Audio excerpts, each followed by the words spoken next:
Hi, this is Colin. In this video, I'll be going over linked datasets. Now, we'll start with the person dataset that we've been building on the other videos. It works well, but there's one place where we can improve it, and that's this gender data point.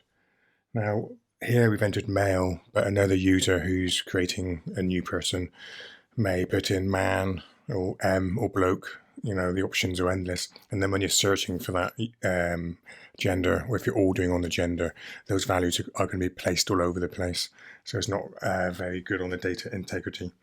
So what we're going to do is create a link, which means that all the values in that data point are going to be from a small subset.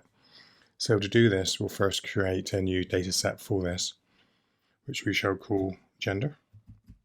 And gender is going to have a single data point, which is a text field. Again, we'll call that gender. So we go across to the preview tab, and we shall create a few entries. We shall create male. We shall create female. And finally, we'll create other. So we'll go back to the person data set. We no longer need the current text-based gender data point, so we shall erase that one, delete data point. And instead, we're going to now link to the dataset we just created, which is called gender. You can also link to yourself. So if this was a personnel application, then you can link to the manager, who is also a person. So then it becomes self-referencing. So link to gender in this case. By default, those links aren't shown in the table, so we'll just enable it here. And let's put it back to where it was in the middle. And then editing. Its current name is linked to gender, so we can do better than that. We'll just call it gender. You can define how it looks. So you can, for a single selection, you can have a radio button or a select drop-down. You can also have a checkbox as well for multiple selections, and I'll demonstrate that shortly. But for now, because you can only have a single gender, we'll leave this as the select drop-down. So go to the preview tab. Now we shall add Ashton's gender again. And this time, you'll see it's this drop-down list. So whoever enters these values now, we'll always be doing it from this short list. We can create a new one. And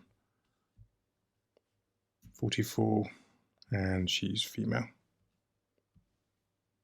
So now if we search for female, that one there comes up, you see. So it means our data is always consistent, which is exactly what you want in these kind of applications.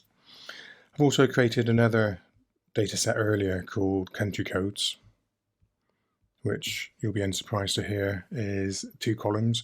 One has a country code and one has the country name. So we'll say in the person data set again, we'll link to there, to the country codes data set.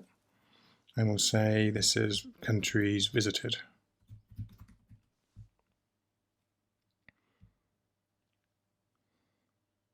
So we'll only display the country name, the country code we won't use here, but when you edit it, we'll say that the countries visited, we'll be using the country code as the selection.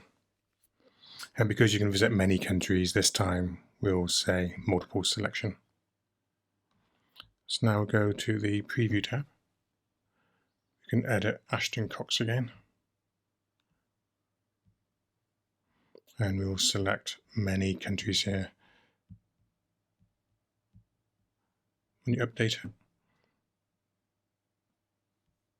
I didn't select multiples.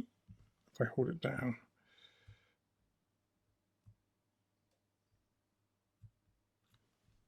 Update there. And now you see the list. So I hope that was useful. Link